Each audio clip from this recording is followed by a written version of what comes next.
विकास वर्मा जी, आगरा से। राधा वल्लभ श्री हरिवंश। राधे राधे महाराज श्री। महाराज जी, आपके चरणों में कोटि कोटि नमन। महाराज जी, आपसे जब से मिला हूं, मेरे जीवन में बहुत ही सकारात्मक परिवर्तन हो रहा है। महाराज जी, मेरा प्रश्न है, गुरुदेव, जब हम कोई भी स्तुति अथवा मंत्र उच्चारण करते हैं, हमें उसका अर्थ पता नहीं होता, तो क्या वो मंत्र का प्रभाव उतना ही फलदायी होगा? और कुछ शब्द बोलने में भी कभी कभी गलत हो जाते हैं, तो उसका भी क्या दोष लगेगा? शब्द दोष की तो जैसे यदक्षरम पदम भ्रष्टम मात्राहीनम च यद भवेत्, हमारा कोई मात्रा की त्रुटि हो जाए, अक्षर की त्रुटि हो जाए, शब्द की त्रुटि हो जाए, तो जो स्तोत्र या जो अनुष्ठान है उसके बाद 2 मिनट कीर्तन कर ले, 2 मिनट मात्र भी, ज्यादा करे तो अच्छा ही, लेकिन 2 मिनट जरूर करे नाम कीर्तन। जैसे अपने लोग करते राधा वल्लभ श्री हरिवंश, श्री वृंदावन, श्री अलग अलग महापुरुष जन अपने आचार्य प्रदत्त कीर्तन को, नहीं तो सबके लिए राधा राधा राधा राधा। तो जो भी त्रुटि होगी वो पूर्ण हो जाएगी, नाम कीर्तन से पूर्ण हो जाएगी। और स्तोत्र हमारी समझ में नहीं आ रहा, बिल्कुल नहीं जानते कि क्या कहा जा रहा है, पर वो प्रभाव करेगा। जैसे अब तो उतनी पवित्रता नहीं है, मंत्रों की सिद्धि नहीं है, नहीं तो हमने खुद देखा है बचपन में कि गांव में एक परिवार के सदस्य को हल जोतने गए थे, तो काला सर्प ने डस लिया। तो गांव के लोग एक ढोल की ध्वनि बजाते हैं, जिससे जितने भी जहर उतारने वाले लोग होते बिना निमंत्रण के आ जाते हैं। हमने देखा, और ये आंखों देखी बात कह रहे हैं, इसलिए विश्वास। वो लोग नीम का लछुआ लेकर के ऐसे आए और फूल की थाली में उन्होंने मंत्र लिखा और ऐसे ही नजदीक लेकर से चिपक गए। बोले जहरीले सांप ने काटा है, पक्का जहर चढ़ गया है।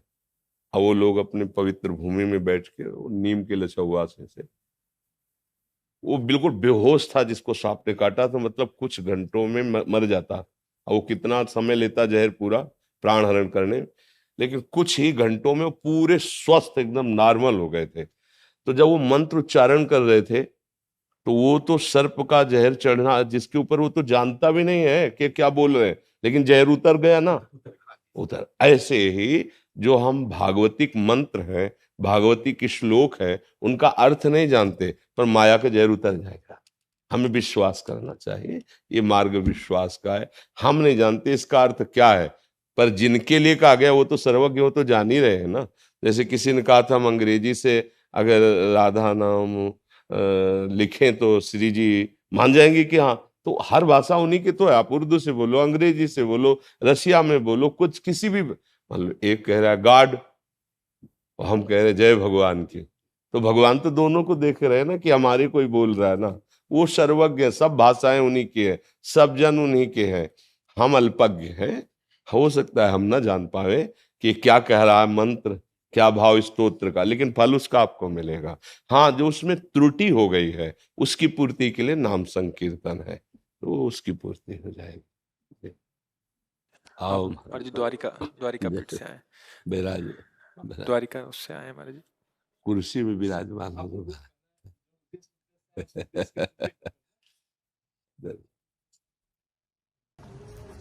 हमारे गुरुदेव विगत वर्ष 11 सितंबर को शरीर त्याग दिया। शरीर त्यागने से 12 दिन पूर्व उनका दिया हुआ संदेश है जगत को, क्योंकि उनका काशी में थे तो महाराज जी के दर्शन होते हैं। जी बहुत अद्भुत थे। ये द्वारका जिसका छोटा सा प्रसाद है, आप कीजिए। ये हमारी आराध्य देवी है और जो यहाँ की अधिष्ठात्री भी है, माता राजराजेश्वरी त्रिपुर सुंदरी। सुनो, एक महाराज जी को श्री जी का प्रसादी सुंदरी आदेश ने आग्रह करते, इसलिए कि हर में ही हरि है। हम आपसे चर्चा कर रहे हैं, शरीर भले मानव का हो लेकिन अंदर में तो प्रकाश हरि कहीं है ना। तो प्रभु हमारा ये कहना था कि धर्म किसको कहते हैं? योग्यता को। अयोग्यता अधर्म है। आज अधर्म माने अयोग्यता प्रभावी हो गया है, इसलिए जगत असंतुलित हो गया। कैसे योग्यता को पुनर्स्थापित किया जाए? योग्यता का स्वरूप क्या है वो तो आप ही बताएंगे। नहीं, जैसे धर्म का स्वरूप आपने कहा योग्यता ना, तो इसलिए पूछ रहे हैं कि कहीं अल्पज्ञता में वो योग्यता का अर्थ दूसरा न ले लें।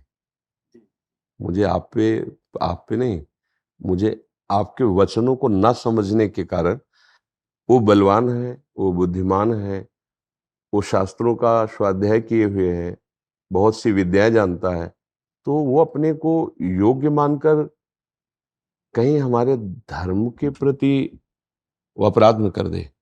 हमारे धर्म का स्वरूप तस्मात् शास्त्रम प्रमाणम ते कार्याकार्यो व्यवस्थितो, जो हमारे आचार्यों ने, हमारे भगवान ने सिद्धांत स्थापित किया है, विधि, ये करना चाहिए और ये नहीं करना चाहिए।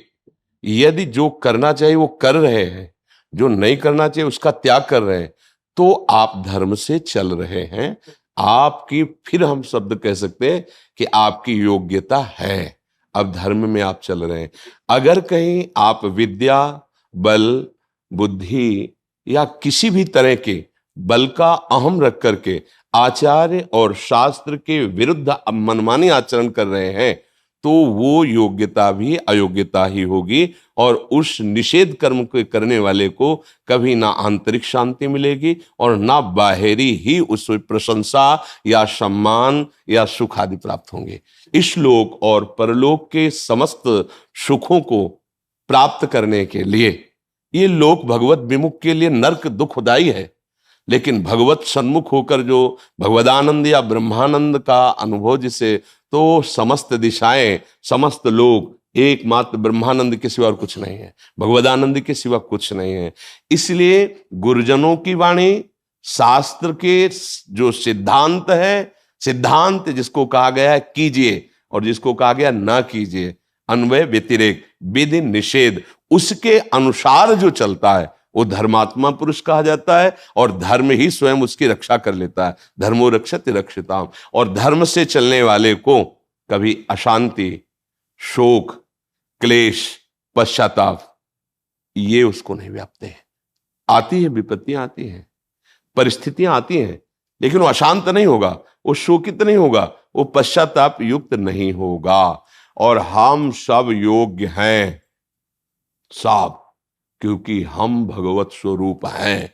कोई भी सिद्धि, कोई भी सद्गुण, कोई भी ऐसा पद नहीं जो आप हम सब प्राप्त ना कर सकें, क्योंकि अविनाशी का अंश अविनाशी ही है, पूर्ण का अंश पूर्ण ही है। उसे समझाने के लिए अंश शब्द से कहा गया है। अगर उसको समझ लो तो तुम्हारे लिए कुछ भी धारण करना मुश्किल नहीं है।